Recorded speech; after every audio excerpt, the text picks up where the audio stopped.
అందరికీ praise the lord. ఈరోజు దేవుని వాక్యంలో నుండి యెషయా గ్రంథము 5వ అధ్యాయము 4వ వచనం. నేను నా ద్రాక్ష తోటకు చేసిన దానికంటే మరేమియో దానికి చేయగలను. అది ద్రాక్ష పండ్లు కాయునని నేను కనిపెట్టినప్పుడు అది కారు ద్రాక్షల కాయుటకు కారణమేమి? ఇక్కడ మన దేవుని వాక్యంలో చూసినట్టయితే దేవుడు తన వేదనని, తన బాధను అక్కడ వ్యక్తపరుస్తున్నట్టుగా చూస్తున్నాం.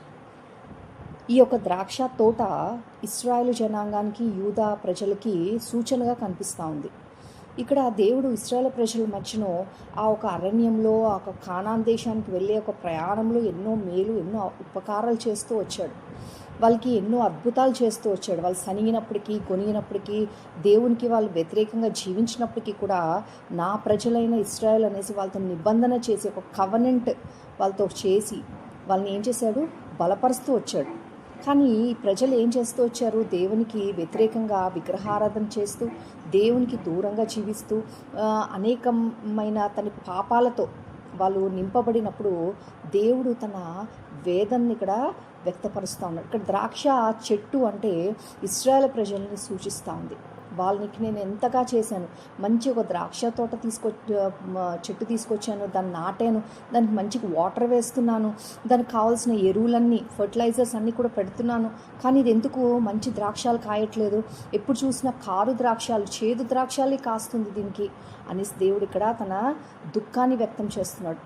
ఇది మన స్పిరిచువల్గా తీసుకుంటే దేవుడు ఇశ్రాయేల్ ప్రజలకి అనేకమైన చేసినప్పటికీ కూడా వారు ఆయన మాట వినట్లేదనేసి దేవుడు ఇక్కడ వేదన చెందుతున్నాడు.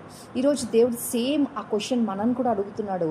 నేను మీకు కావాల్సిన చక్కటి మందిరాన్ని ఇచ్చాను, మంచి సహవాసాన్ని ఇచ్చాను, దేవుని సేవకుల్ని ఇచ్చాను, మంచి వాక్యాన్ని, మీకు ఆత్మీయమైన ఆహారాన్ని దయచేస్తున్నాను, దేవుని వాక్యం మీ చేతికి ఇచ్చాను, మీరు దేవుని వాక్యాన్ని చదవడానికి నేను కావాల్సిన ఎడ్యుకేషన్ మీకు ఇచ్చాను, మంచి పేరెంట్స్ని ఇచ్చాను, అన్నీ ఇచ్చి కూడా నాకు సరైన ఫలితాన్ని ఫలించకుండా లోకానుసారమైన జీవితం జీవిస్తూ, లోకంలో కలిసిపోయి లోకుల వలె జీవిస్తూ, వారికి మనకి ఎలాంటి డిఫరెన్స్ లేకుండా వాళ్ళతో పాటు సమానంగా మనం కూడా జీవిస్తూ, ఒక ప్రత్యేకమైన జీవితం లేకుండా దేవుడు ఏమంటున్నాడు?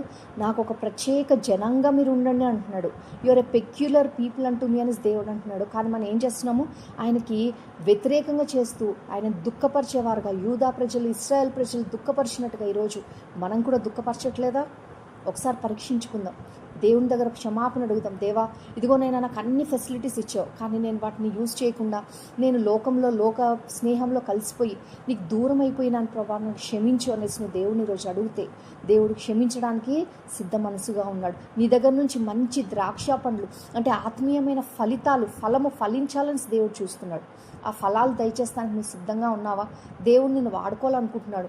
ఆయనకి నీ హృదయాన్ని సమర్పించావంటే దేవుడు నేను తప్పకుండా వాడుకొని నేను ఒక ఆత్మీయమైన వ్యక్తిగా, దేవుని కొరకు ఇష్టమైన పాత్రగా వాడుకోవాలనేసి ఇష్టపడుతున్నాడు. కాబట్టి అలాంటి వారుగా దేవుడు మనందరినీ కూడా చేయను కాక.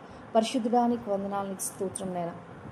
గొనైనా తండ్రి ద్రాక్ష తోట నాటి నేను ద్రాక్షావనంలో తనకి కావాల్సినంత అన్నీ కూడా నేను చేసినప్పటికీ కూడా ఆ ద్రాక్ష పండ్లు కారు ద్రాక్షాలు ఇస్తూ వచ్చింది అనేసి తండ్రి దేవా మీరు వేదన పొందుతూ దేవా ఇక్కడ చెప్తున్నారు ప్రభా. ఈరోజు మా ఒక ఆత్మీయ జీవితంలో కూడా అనేకమైనవి దయచేసినప్పటికీ కూడా ఆత్మీయంగా మమ్మల్ని తండ్రి శారీరకంగాను తండ్రి దేవా ప్రతి ఒక్క విషయంలో ఆల్రౌండ్గా తండ్రి దేవ మమ్మల్ని దేవా కాపాడుతూ వస్తున్నప్పటికీ కూడా నీకు ఇవ్వాల్సిన సమయము దేవా, నిన్ను తండ్రి దేవా మీకోసం జీవించాల్సిన జీవితం జీవించకుండా లోకంలో కలిసిపోయిన వారుగా ఉన్నాం. మమ్మల్ని క్షమించండి. ఇదిగో నేను యవన బిడ్డలు మీరు క్షమించి తండ్రి నీ వైపు రాగలటానికి, నీ కోసం జీవించడానికి ఇగోనైనా తండ్రి మంచి ఫలాలు ఫలించేవారుగా, ఆత్మీయమైన ఫలాలు ఫలించేవారుగా ఈ బిడ్డలను మీరు తీర్చిదిద్దమని యేసయ్య అతి పరిశుద్ధ నామం అడిగి వేడుకుంటున్నాను తండ్రి. ఆమేన్, ఆమేన్. గాడ్ బ్లెస్ యూ నాన్న. God bless you all.